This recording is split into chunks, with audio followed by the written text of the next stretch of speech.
വിഷ്ണുശാലിനിയുടെ ഇന്നത്തെ എപ്പിസോഡിൽ ഇന്നലെ കണ്ടത് സുസ്മിതയും രോഹിത്തും എല്ലാവരും കൂടി രോഹിത്തിൻ്റെ വീട്ടിൽ കാറിൽ വന്ന് ഇറങ്ങുന്നതാണ്. പക്ഷേ ഇന്നത്തെ എപ്പിസോഡ് വന്നിരിക്കുന്നത് അതിൻ്റെ ബാക്കിയായിട്ടല്ല വന്നിരിക്കുന്നത്. രോഹിത്തിൻ്റെ വീടിൻ്റെ അടുക്കളയിൽ ജോലി ചെയ്യാനായിട്ട് നിൽക്കുകയാണ് സുസ്മിത. കൂടെ സഹായിക്കാനായിട്ട് ശാലിനി സഹായിക്കാനല്ല, അല്ലാതെ തന്നെ കൂടെ ഇരിക്കുകയാണ്. പക്ഷേ ഇന്നലത്തെ ബാക്കി വന്നിട്ടില്ല. അതിൽ ആരതി ഒഴിഞ്ഞ് ശാലിനി പിന്നെ സുസ്മിതയെ അകത്തേക്ക് സ്വീകരിക്കുന്ന നിലവിളക്കും കൊണ്ട് സുസ്മിത വീട്ടിൽ കയറുന്നതും പിന്നെ അടുക്കളയും എല്ലാം ഒക്കെ പത്മാവതി അമ്മ സുസ്മിതയ്ക്ക് കൊണ്ടുപോയി കാണിക്കുന്നതും ഒക്കെ പ്രൊമോയിൽ വന്നിട്ടുണ്ടായിരുന്നു. പക്ഷേ അതൊന്നും ഇതിൽ വന്നിട്ടില്ല. ഇനി മാറിപ്പോയോ എന്നറിയില്ല. പക്ഷെ ആ എപ്പിസോഡിൽ പത്മാവതി അമ്മ അടുക്കളയൊക്കെ കൊണ്ടുവന്ന് സുസ്മിതയ്ക്ക് കാണിച്ചു കൊടുക്കുന്നുണ്ട്. നമ്മൾ പഴയ വീടിൻ്റെ സാധാ അടുപ്പ് മാത്രമുള്ള അടുക്കളയാണ് കാണിക്കുന്നത്. എന്നിട്ട് 3 നേരവും അവർക്ക് എല്ലാവർക്കുമുള്ള ഭക്ഷണം ഉണ്ടാക്കണം എന്ന് പറഞ്ഞ ശേഷം വീടൊക്കെ കാണിച്ചു കൊടുക്കുന്നുണ്ട് ആ പ്രൊമോയിൽ. തുടർന്ന് വെളിയിലേക്ക് കൊണ്ടുവന്നിട്ട് ഇവിടെയാണ് തുണി അലക്കേണ്ടതെന്ന് പറയുകയാണ്. അന്നേരം മിക്സിയും വാഷിംഗ് മെഷീനും ഒന്നും ഇല്ലേ എന്ന് ചോദിക്കുമ്പോൾ അതാണ് നമ്മുടെ വാഷിംഗ് മെഷീൻ എന്ന് പറഞ്ഞിട്ട് അവിടെ അലക്ക് കല്ല് കാണിച്ചു കൊടുക്കുന്നുണ്ട്. അന്നേരം ആകെ വിഷമിച്ച് അങ്ങ് ദേഷ്യത്തിലൊക്കെ സുസ്മിത നിൽക്കുന്ന ഒരു എപ്പിസോഡ് ഉണ്ടായിരുന്നു. പക്ഷേ അത് വന്നിട്ടില്ല. അത് കഴിഞ്ഞിട്ടുള്ള എപ്പിസോഡാണ് ഇപ്പോൾ വന്നിരിക്കുന്നത്. അന്നേരം അടുക്കളയിൽ നിൽക്കുകയാണ് ശാലിനിയും സുസ്മിതയും കൂടി. സുസ്മിത കല്യാണ വേഷമൊക്കെ മാറി സാധാ ചുരിദാറൊക്കെ ഇട്ടാണ് നിൽക്കുന്നത്. ശാലിനി ആ വന്ന വേഷത്തിൽ തന്നെയാണ് നിൽക്കുന്നത്. തുടർന്ന് പത്മാവതി അമ്മ ജോലിയൊക്കെ ചെയ്യാനായിട്ട് സുസ്മിതയെ ഏൽപ്പിച്ചിട്ട് പോയതായിരിക്കാം. അതേസമയം ഇതൊക്കെ ഞാൻ എങ്ങനെയാണ് ചെയ്യുന്നത് എന്നും പറഞ്ഞ് സുസ്മിത അങ്ങ് ദേഷ്യപ്പെട്ട് നിൽക്കുമ്പോൾ നിനക്കറിയില്ലെങ്കിൽ ഇവിടുത്തെ വിശേഷങ്ങളൊക്കെ ഞാൻ സത്യാമ്മയെ വിളിച്ചു പറയാം എന്ന് പറഞ്ഞ് ശാലിനി ഭീഷണിപ്പെടുത്തുകയാണ്. അന്നേരം വേണ്ട, ഞാനിതൊക്കെ തനിച്ച് ചെയ്തോളാം എന്ന് പറഞ്ഞ് സുസ്മിത സവാള എടുത്ത് അരിയുകയാണ് ഭക്ഷണം ഉണ്ടാക്കാനായിട്ട്. തുടർന്ന് സുസ്മിതയുടെ കണ്ണിൽ നിന്നും സവാള അരിയുമ്പോൾ വെള്ളം വരുമ്പോൾ ശാലിനിക്ക് അങ്ങ് സന്തോഷമാവുകയാണ്. ശാലിനി പറയുന്നുണ്ട്, അങ്ങനെയെങ്കിലും നിൻ്റെ കണ്ണൊന്നും നിറഞ്ഞല്ലോ എന്ന്. തുടർന്ന് ജോലിയൊക്കെ സുസ്മിത അങ്ങ് ചെയ്തുകൊണ്ടിരിക്കുമ്പോഴാണ് കുളി കഴിഞ്ഞ് പത്മാവതി അമ്മ വരുന്നത്. അന്നേരം ഇവിടെ ഒന്നും ആയില്ലേ എന്ന് ചുറ്റുമൊക്കെ നോക്കിയിട്ട് ചോദിക്കുകയാണ്. അന്നേരം ഉടനെ ആവും, ഞാൻ സുസ്മിതയ്ക്ക് എല്ലാം പറഞ്ഞു കൊടുത്തുകൊണ്ടിരിക്കുകയായിരുന്നു എന്ന് ശാലിനി പറയുകയാണ്. തുടർന്ന് പത്മാവതി അമ്മ സുസ്മിതയോട് പറയുകയാണ്, അതെ ഞാൻ കുളിക്കാൻ കയറിയപ്പോൾ എൻ്റെ കുറച്ച് തുണികൾ ആ ബക്കറ്റിൽ ഇട്ടിട്ടുണ്ട്, അതൊന്ന് തിരുമ്മി ഇട്ടേക്കണമെന്ന്. അന്നേരം അത് ഞാനൊന്നും പറഞ്ഞ് ചെയ്യാൻ പറ്റില്ല എന്ന് സുസ്മിത പറയാൻ തുടങ്ങുമ്പോൾ പറയുന്നത് അങ്ങോട്ട് കേട്ടാൽ മതി എന്നും പറഞ്ഞ് ദേഷ്യപ്പെട്ടിട്ട് പത്മാവതി അമ്മ അങ്ങ് പോവുകയാണ്. അന്നേരം ഇതൊക്കെ കണ്ടിട്ട് ശാലിനിക്ക് ചിരിയാണ് വരുന്നത്. അന്നേരം ശാലിനി എന്നും പറഞ്ഞ് സങ്കടത്തോടെ സുസ്മിത വിളിക്കുകയാണ്. അന്നേരം അമ്മ പറഞ്ഞതല്ലേ, നീ ഇവിടുത്തെ പണി കഴിഞ്ഞ് അതും കൂടി ചെയ്തേക്ക്, പിന്നെ ചോറൊക്കെ വെക്കണം, കറിയല്ലേ ആവുന്നുള്ളൂ എന്നൊക്കെ പറഞ്ഞ് ശാലിനി പറയുമ്പോൾ അതും ഞാൻ ചെയ്യണമെന്നും പറഞ്ഞ് ആകെ ഒരു സങ്കടാവസ്ഥയിൽ സുസ്മിത നിൽക്കുകയാണ്. തുടർന്ന് സുസ്മിതയ്ക്കുള്ള പണി അവിടെ രോഹിത്തും പത്മാവതി അമ്മയും എല്ലാവരും കൂടെ ചേർന്ന് ആരംഭിച്ചിരിക്കുകയാണ്. ആകെ പെട്ട് നിൽക്കുകയാണ് രോഹിത്തിൻ്റെ വീട്ടിൽ സുസ്മിത. തുടർന്ന് അടുക്കളയിൽ നിന്നും ശാലിനി അങ്ങ് പോകുമ്പോൾ മൊബൈലിൽ എന്തോ കാണിക്കുന്നുണ്ട്. പക്ഷേ അത് കഴിഞ്ഞ എപ്പിസോഡിൽ കാണിച്ചതാകാം, എന്തോ വീഡിയോ കാണിച്ച് സുസ്മിതയെ പേടിപ്പിച്ചതാകാം. അത് പക്ഷേ എപ്പിസോഡ് വരാത്തത് കൊണ്ട് എന്താണെന്ന് അറിയില്ല. തുടർന്ന് വീണ്ടും സങ്കടത്തോടെ നിൽക്കുന്ന സുസ്മിത സവാളയങ്ങ് അരിയാൻ തുടങ്ങുകയാണ്. കണ്ണീരൊക്കെ നിറഞ്ഞ് ഒഴുകിയാണ് അന്നേരം സുസ്മിതയുടെ.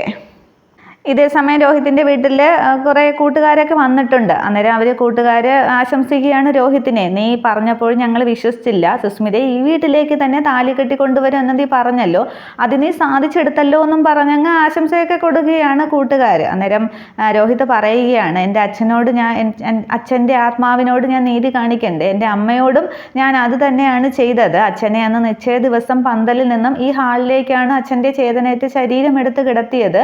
അതിന് വേണ്ടിയിട്ടുള്ള ഒരു പക വീട്ടിലായിരുന്നു. പക്ഷേ അവൾ എന്നെ പ്രേമിച്ചത് എന്താണെന്ന് എനിക്കറിയില്ല, അവൾക്കൊരു ടൈം പാസ് മാത്രമായിരുന്നു. കല്യാണത്തോടടുത്തപ്പോഴാണ് ചെറുക്കൻ്റെ ആസ്തിയും പാരമ്പര്യവും ഒക്കെ അവൾ തിരക്കി തുടങ്ങിയത്. എന്തായാലും ഞാൻ എൻ്റെ അച്ഛനോടും അമ്മയോടും നീതി പുലർത്തി എന്ന് പറഞ്ഞ് സുസ്മിതയെ പറ്റിയൊക്കെ സംസാരിക്കുകയാണ് അവർ തങ്ങളിലിരുന്ന്. അന്നേരം കൂട്ടുകാർ ചോദിക്കുന്നുണ്ട്, അപ്പോൾ നീ ഒരു മല്ലയുദ്ധത്തിന് വേണ്ടിയാണോ കല്യാണം കഴിച്ചത്, സുഖകരമായൊരു ദാമ്പത്യത്തിനല്ലേ എന്ന്. അന്നേരം അങ്ങനെയൊന്നും എനിക്ക് ഉദ്ദേശമില്ല, ഇങ്ങോട്ട് എങ്ങനെയാണോ അതുപോലെ ആയിരിക്കും ഞാനും അങ്ങോട്ട് പെരുമാറുന്നത് എന്ന് പറയുമ്പോൾ ഇപ്പോൾ എങ്ങനെയുണ്ട് അവളുടെ പെരുമാറ്റം എന്ന് കൂട്ടുകാർ അന്വേഷിക്കുകയാണ്. അതായത് സുസ്മിത എന്ന് പറയുന്നത് ഒരു പ്രസ്ഥാനമാണ്, എന്താണെന്ന് അവളുടെ മനസ്സിലിപ്പൊന്നും ഒരിക്കലും പ്രവചിക്കാനായിട്ട് പറ്റില്ല എന്ന് പറഞ്ഞിട്ട് സുസ്മിത എന്ന് ഉറക്കെ വിളിക്കുകയാണ് രോഹിത് അകത്തേക്ക് നോക്കിയത്. 1-2 വട്ടം സുസ്മിത എന്ന് വിളിക്കുമ്പോൾ എന്താണെന്നും പറഞ്ഞ് സുസ്മിത അകത്തുനിന്നും വിളി കേൾക്കുന്നുണ്ട്. അന്നേരം ആ വിളി കേട്ടിട്ട് അത്ര പന്തിയെല്ലാം തോന്നുന്നു, നമ്മൾ പോട്ടെ എന്ന് ആ കൂട്ടുകാർ ചോദിക്കുകയാണ്. അന്നേരം നിങ്ങൾ എവിടെ പോകുന്നു എന്ന് ചോദിക്കുമ്പോൾ ഞങ്ങളെ ഈ അവസ്ഥയിൽ സുസ്മിത കണ്ടാൽ ശരിയാകില്ല എന്ന് പറയുകയാണ്. അന്നേരം വേണ്ട, നിങ്ങൾ അവിടെ നിന്നേന്ന് പറഞ്ഞിട്ട് വീണ്ടും സുസ്മിതയെ ദേഷ്യത്തോടെ ആദ്യം മയത്തോടു കൂടി വിളിക്കുന്നുണ്ട്. അന്നേരം സുസ്മിത വിളി കേൾക്കുന്നില്ല. തുടർന്ന് ദേഷ്യത്തോടെ എടി സുസ്മിതയെന്ന് വിളിക്കുമ്പോൾ എന്തിനാ ഇവിടെ കിടന്ന് അലർന്നതെന്നും പറഞ്ഞ് സുസ്മിത വരുന്നുണ്ട്. അന്നേരം നിന്നെ ഞാൻ മര്യാദയ്ക്ക് വിളിച്ചല്ലോ, എന്നിട്ട് കേട്ടില്ലല്ലോ, അതുകൊണ്ടാണ് ഒന്നുകൂടെ അലറി വിളിച്ചത്. ഇതൊക്കെ എൻ്റെ കൂട്ടുകാരാണ്, നിന്നെ ഒന്ന് പരിചയപ്പെടുത്താൻ വിളിച്ചതാണെന്ന് പറഞ്ഞ് അവരെല്ലാവരെയും കാണിക്കുകയാണ്. അന്നേരം പക്ഷേ സുസ്മിതയ്ക്ക് അവരെ നേരത്തെ പരിചയമുണ്ട്, പക്ഷെ ആ പരിചയഭാവം സുസ്മിത അവിടെ കാണിക്കുന്നില്ല. എന്നിട്ട് ഓഹോ, ഈ കൂട്ടുകാരെന്ന് പറഞ്ഞാൽ ഈ വേലയും കൂലിയും ഇല്ലാതെ നടക്കുന്നവരാണോ എന്നും പറഞ്ഞ് സുസ്മിത കളിയാക്കുകയാണ് അവരെയൊക്കെ. അന്നേരം രോഹിത് പറയുകയാണ്, ഓ ഞാൻ മാത്രമേ ചെറിയ സെറ്റപ്പിലുള്ളൂ, ഇവരെല്ലാം കൂടിയ ഐറ്റംസ് ആണ്.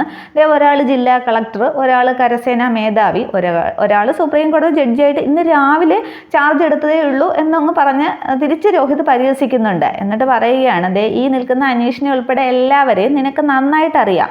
പലപ്പോഴും നമ്മൾ ഈ നാട്ടിൽ നീ എൻ്റെ കൂടെ സഞ്ചരിച്ചിട്ടുള്ളത് ഇവൻ്റെ ഓട്ടോയിലാണ്. അന്ന് വില കൂടിയ വാഹനങ്ങളെക്കാളും നിനക്ക് ഏറെ ഇഷ്ടം ആ ഓട്ടോ ആയിരുന്നു. നീ അതൊക്കെ സൗകര്യപൂർവ്വം മറന്നോ എന്ന് ചോദിക്കുകയാണ്. നേരെ സുസ്മിത എല്ലാവരും ശ്രദ്ധിച്ചിട്ട് വീണ്ടും സുസ്മിതയും കളിയാക്കുകയാണ്. ഓ എനിക്കിപ്പോഴാണ് അതൊക്കെ ഓർമ്മ വന്നത്, ഓരോരോ കാര്യങ്ങൾ പറഞ്ഞാൽ ഞാൻ ഇവിടെ നിന്ന് പതുക്കെ ഓർമ്മിച്ചെടുക്കാമെന്ന് പറയുകയാണ്. അന്നേരം തിരിച്ചും രോഹിത് പറയുകയാണ്, അതിനൊക്കെ നമുക്ക് ഒരുപാട് സൗകര്യവും സമയവും ഒക്കെ ഉണ്ടല്ലോ എന്ന് പറഞ്ഞിട്ട് അവിടെ ഇരുന്ന ഒരു ബൈക്കിൻ്റെ ബാഗിൽ നിന്നും ഒരു മദ്യക്കുപ്പി രോഹിത് എടുക്കുന്നുണ്ട്. എന്നിട്ട് പറയുകയാണ്, മോള് തൽക്കാലം പോയി ഒരു 3-4 ഗ്ലാസും ഇത്തിരി അച്ചാറും എടുത്തുകൊണ്ട് പോവാ, പിന്നെ കല്യാണ വീടായതുകൊണ്ട് ടച്ചിങ്സിനൊന്നും ഒരു ബുദ്ധിമുട്ടും ഉണ്ടാവില്ലോ എന്ന് പറയുകയാണ്. അന്നേരം അത് കാണുമ്പോൾ സുസ്മിതയ്ക്ക് ദേഷ്യം വരികയാണ്. അപ്പോൾ നിങ്ങൾക്ക് കള്ളു കുടിക്കാൻ, ഇവിടെ ഇരുന്ന് കള്ളു കുടിക്കാനായിട്ട് ഞാൻ അച്ചാറും വെള്ളവും ഗ്ലാസും ഒക്കെ കൊണ്ടുവരണമല്ലേ, അത് നടക്കില്ല എന്ന് പറയുകയാണ്. അന്നേരം ഇത് നിന്റെ വീടല്ല, പിന്നെ സ്കോച്ച് വിസ്കി ഒന്നും അല്ല, സാധാരണ കുടിക്കുന്ന റമ്മാണ്, സാധാരണക്കാരുടെ റമ്മാണ്, പോയി എടുത്തുകൊണ്ട് വാടിയെന്നും പറഞ്ഞ് അങ്ങ് ഷൗട്ട് ചെയ്യുകയാണ് രോഹിത്. തുടർന്ന് ദേഷ്യത്തോടെ സുസ്മിത അകത്തേക്ക് പോവുകയാണ്. തുടർന്ന് കൂട്ടുകാരിൽ ഒരാൾ ചോദിക്കുകയാണ്, എന്തിനാടാ ഇങ്ങനെയൊക്കെ കാണിക്കുന്നത്? പിടിച്ച് കെട്ടിയിട്ട് കുടിപ്പിക്കാൻ നോക്കിയാലും നീ ഇതിൽ നിന്ന് ഒരു തുള്ളി കുടിക്കില്ല എന്ന് ഞങ്ങൾക്കറിയാം, പിന്നെ എന്തിനാ ഇങ്ങനെയൊക്കെ കാണിക്കുന്നതെന്ന് അവർ ചോദിക്കുകയാണ്. അന്നേരം അവളുടെ മനസ്സ് കുറച്ച് നീറണം, അതുകൊണ്ട് എനിക്ക് സന്തോഷിക്കണം, അതിനു വേണ്ടിയാണ് ഞാൻ ഇങ്ങനെയൊക്കെ പറഞ്ഞത്, പിന്നെ ഇത് ഞാൻ നിങ്ങൾക്ക് വേണ്ടി വാങ്ങിയതാണ്, കൊണ്ടുപോയിക്കോന്നും പറഞ്ഞ് അതങ്ങ് കൂട്ടുകാർക്ക് കൊടുക്കുകയാണ്. തുടർന്ന് ആ കൂട്ടുകാരൻ പറയുന്നുണ്ട്, എങ്ങനെയായാലും കല്യാണമൊക്കെ നടന്നു, ഇനി പരസ്പരം കലഹിക്കാതെ എങ്ങനെയെങ്കിലും സുഖമായിട്ട് ജീവിക്കാൻ നോക്ക് എന്നവർ പറയുമ്പോൾ ശ്രമിക്കാം എന്നിങ്ങനെ രോഹിത് അവരോട് പറയുന്നുണ്ട്. തുടർന്ന് ആകെ അങ്ങ് ദേഷ്യം വരുന്ന സുസ്മിത അകത്ത് കട്ടിൽ പോയിരുന്ന ശേഷം അങ്ങ് സ്വയം പിറുപിറുക്കുകയാണ്. അവനും അവൻ്റെ കൂട്ടുകാർക്കും കള്ള് ഞാൻ ഒഴിച്ചു കൊടുക്കണം പോലും ഒരു ഭാര്യയുടെ കടമയാണ്, അതുപോലും ഞാൻ ആരാണെന്നാണ് അവൻ്റെ വിചാരം. രാജശേഖരൻ്റെയും സർലയുടെയും വീട്ടുമുറ്റത്ത് എത്തി നോക്കാൻ പോലെ ഉള്ള യോഗ്യത പോലും അവനില്ല. അവൻ്റെ മുമ്പിൽ താലി കെട്ടാനായിട്ട് കഴുത്ത് നീട്ടിക്കൊടുത്ത എന്നെ പറഞ്ഞാൽ മതിയല്ലോ എന്നും പറഞ്ഞ് ആകെ അങ്ങ് കലിതുള്ളുന്ന സുസ്മിത താലിയിലേക്ക് നോക്കുകയാണ്. എന്നിട്ട് ആ താലി പിടിച്ച ശേഷം ഇത് കഴുത്ത് കിടക്കുന്നതാണ് എല്ലാ പ്രശ്നങ്ങൾക്കും ഉള്ള കാരണമെന്ന് ഇപ്പോൾ കാണിച്ചു തരാമെന്നും പറഞ്ഞ് ആ താലി ഇങ്ങനെ വലിച്ചു പൊട്ടിക്കാൻ ശ്രമിക്കുകയാണ്. ആദ്യമൊന്നും അത് പൊട്ടുന്നില്ല, പക്ഷെ 2-3 പ്രാവശ്യം പിടിച്ച് വലിക്കുമ്പോൾ താലി പൊട്ടുകയാണ്. എന്നിട്ട് അതിങ്ങനെ ഉയർത്തിപ്പിടിച്ച് കുറേ നേരം അതിലേക്ക് നോക്കിയിരുന്ന ശേഷം പോട്ട് നാശം എന്നും പറഞ്ഞ് അതിങ്ങനെ ദൂരേക്ക് എറിയുകയാണ്. അന്നേരം അത് അഴി ജനലിൽ പോയി അങ്ങനെ തൂങ്ങിക്കിടക്കുകയാണ്. എന്നിട്ട് ദേഷ്യത്തോടെ സുസ്മിത അങ്ങ് ഇരിക്കുകയാണ്. തുടർന്ന് കാണിക്കുന്നത് രോഹിത് ഇങ്ങനെ സങ്കടപ്പെട്ട് തിരികെ വീട്ടിൽ ഹാളിലേക്ക് വന്നിരിക്കുകയാണ്. ഇതേസമയം ശാലിനി അടുത്തേക്ക് വരുന്നുണ്ട്. എന്നിട്ട് ചോദിക്കുകയാണ്, കഴിഞ്ഞോ, വെള്ളമടി പാർട്ടിയൊക്കെ കഴിഞ്ഞോ എന്ന് ചോദിക്കുകയാണ്.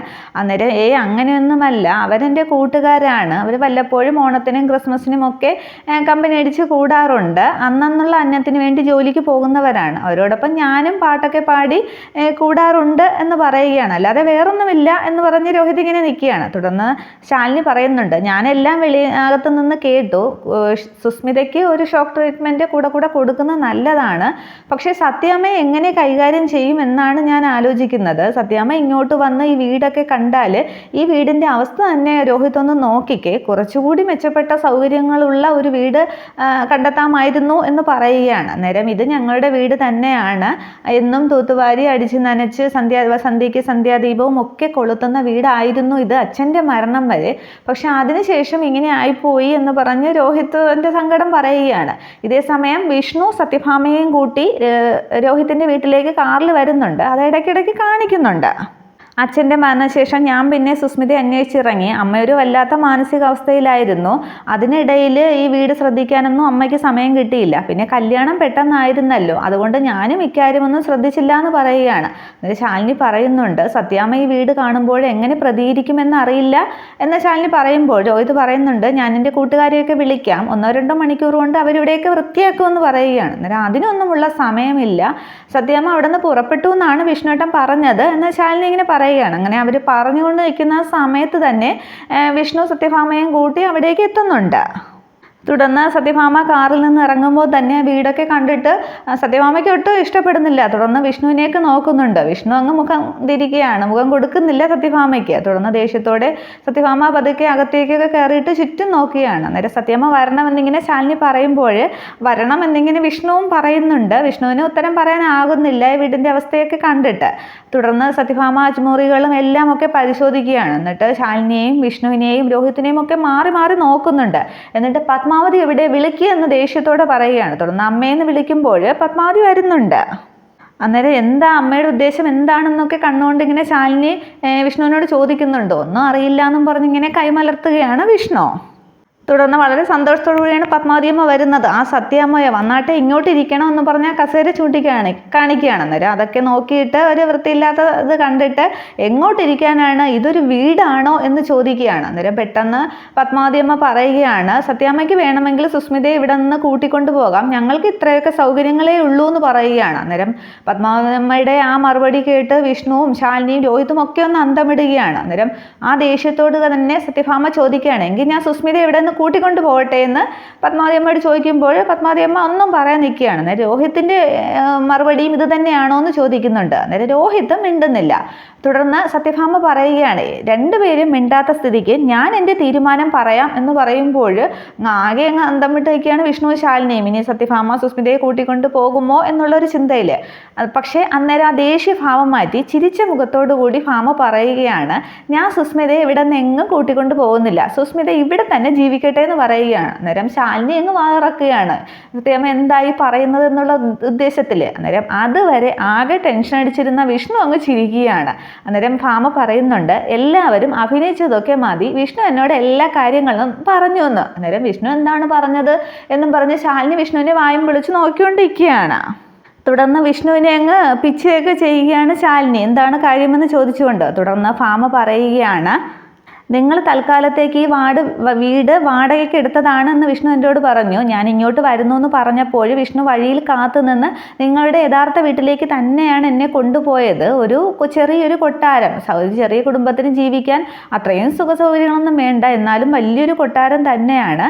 പക്ഷേ സുസ്മിത ഇവിടെ നിന്നാണ് ജീവിതം തുടങ്ങേണ്ടത് എന്നുള്ള തീരുമാനം പത്മാവതിയമ്മ എടുത്തതിൽ ഉചിതം തന്നെയാണ്. ഭർത്താവിൻ്റെ കഷ്ടപ്പാടുകളിലും ഒക്കെ ഭാര്യ കൂടെ ഉണ്ടാവണമല്ലോ. ഒരു പണക്കാരിയായ വീട്ടിൽ ജനിച്ചു വളർന്ന സുസ്മിതയെ വീണ്ടും പെട്ടെന്ന് അങ്ങനെ ഒരു വീട്ടിലേക്ക് തന്നെ പറിച്ചു നട്ടാൽ അവൾ ജീവിതം പഠിക്കില്ല എന്നുള്ള പത്മാവതിയമ്മയുടെ തീരുമാനം ഉചിതം തന്നെയാണ്. എൻ്റെയും രാഘവേട്ടൻ്റെയും തുടക്കം ഇതുപോലെ ഒരു വീട്ടിൽ നിന്നായിരുന്നു. അവൾ ഇവിടെ തന്നെ ജീവിക്കട്ടെ, എന്നിട്ട് നിങ്ങൾ പിന്നെ അവിടേക്ക് പോയാൽ മതി എന്നൊക്കെ സത്യഭാമ അങ്ങ് പറയുമ്പോൾ വായും വിളിച്ച് നിൽക്കുകയാണ് ശാലിനിയും പിന്നെ പത്മാവതിയമ്മയും രോഹിത്തുമൊക്കെ. തുടർന്ന് വിഷ്ണുവിനോട് ശാലിനി ചോദിക്കുന്നുണ്ട്, ഇതൊക്കെ എങ്ങനെ ഒപ്പിച്ചു എന്ന് രഹസ്യമായിട്ട് ചോദിക്കുകയാണ്. അതൊക്കെ ഞാൻ ഒപ്പിച്ചു, അമ്മ വരുന്നെന്ന് അറിഞ്ഞപ്പോഴേ കൂട്ടുകാരെ വിളിച്ചു പറഞ്ഞു, ഒരു ഗൾഫുകാരൻ്റെ വീട് സംഘടിപ്പിച്ചു എന്ന് ഇങ്ങനെ പതിയെ വിഷ്ണു പറയുകയാണ്. അന്നേരം ഇത് വാടകയ്ക്ക് എടുത്തതോ എന്നൊക്കെ പറഞ്ഞങ്ങ് അന്തം വിട്ട് പത്മാവതിയമ്മ നിൽക്കുകയാണ്. തുടർന്ന് ഭാമ പറയുമ്പോൾ രോഹിത്തിനും പത്മാവതിയമ്മയ്ക്കും ഒക്കെ കാര്യങ്ങൾ ഏകദേശം മനസ്സിലാവുന്നുണ്ട്. അന്നേരം അവർ രഹസ്യമായിട്ട് എന്തോ വിഷ്ണു ശാലിനി സംസാരിക്കുന്ന രോഹിത് ഇങ്ങനെ ശ്രദ്ധിക്കുകയാണ്. അന്നേരം വീണ്ടും ശാലിനി പറയുകയാണ്, അപ്പോൾ ഇതിനായിരുന്നല്ലേ ഇവിടെ നിന്ന് മുങ്ങിയത്, കള്ളത്തരം കണ്ടുപിടിച്ചതേ ഇയാളാണെന്ന് തോന്നുന്നു എന്നിങ്ങനെ പറയുമ്പോൾ സുസ്മിതയെ പിന്നെ ഇവിടെ തന്നെ ഉറപ്പിച്ച് നിർത്തണ്ടേ മോളെ, അതിനുവേണ്ടി ഞാൻ എന്തും ചെയ്യുമെന്നും പറഞ്ഞ് ശാലിനിയെ നുള്ളുകയൊക്കെ ചെയ്യുന്നുണ്ട് വിഷ്ണു. തുടർന്ന് സത്യഭാമ പത്മാവതിയമ്മയോടും രോഹിത്തിനോടും പറയുന്നുണ്ട്, നിങ്ങൾക്ക് വേറൊരു വീടുള്ള കാര്യം സുസ്മിതയോട് പറയണ്ട, ഇത് തന്നെയാണ് നിങ്ങളുടെ വീടെന്ന് പറഞ്ഞാൽ മതി, അവൾ ഇവിടെ തന്നെ ജീവിച്ചു തുടങ്ങട്ടെ, അവൾ ഇതൊക്കെ അടിച്ചു തൂത്ത് വൃത്തിയാക്കി അവളുടെ ജീവിതം ആരംഭിക്കട്ടെ എന്ന് പറയുകയാണ്. തുടർന്ന് അവൾ എവിടെ സുസ്മിത എന്ന് ചോദിക്കുമ്പോൾ മുറിയിൽ കാണും, ഉറങ്ങുകയാണെന്ന് തോന്നുന്നു എന്നും പറഞ്ഞ് ഞാൻ വിളിച്ചുകൊണ്ട് വരാമെന്നും പറഞ്ഞ് ശാലിനി സുസ്മിതയെ വിളിക്കാനായിട്ട് പോവുകയാണ്. ഇതേസമയം റൂമിൽ സുസ്മിത ജനലിൽ കിടന്ന താലി വീണ്ടും എടുത്തിട്ട് ഇങ്ങനെ ഉയർത്തി പിടിച്ചിട്ട് അതിങ്ങനെ നോക്കി ദേഷ്യത്തോടെ നിൽക്കുകയാണ്. ഈ സമയത്താണ് ശാലിനി റൂമിലേക്ക് വരുന്നത്. ശാലിനി അത് കാണുന്നുമുണ്ട്, സുസ്മിതയുടെ നിപ്പ്. അങ്ങനെ നിൽക്കുമ്പോൾ ഈ എപ്പിസോഡ് അവസാനിക്കുകയാണ്. ഇത് മിക്കവാറും മറ്റന്നാളത്തെ എപ്പിസോഡാണ്. പക്ഷെ അവർക്ക് മാറിപ്പോയതായിരിക്കും, നാളത്തെ എപ്പിസോഡിൽ വന്നിട്ടില്ല. ഇനി അത് നാളെ വരുമോ എന്ന് കാണാം. എന്തായാലും വീഡിയോ ഇഷ്ടമായെങ്കിൽ ലൈക്ക് ചെയ്യണം, കമൻറ്റ് ചെയ്യണം. Okay, thank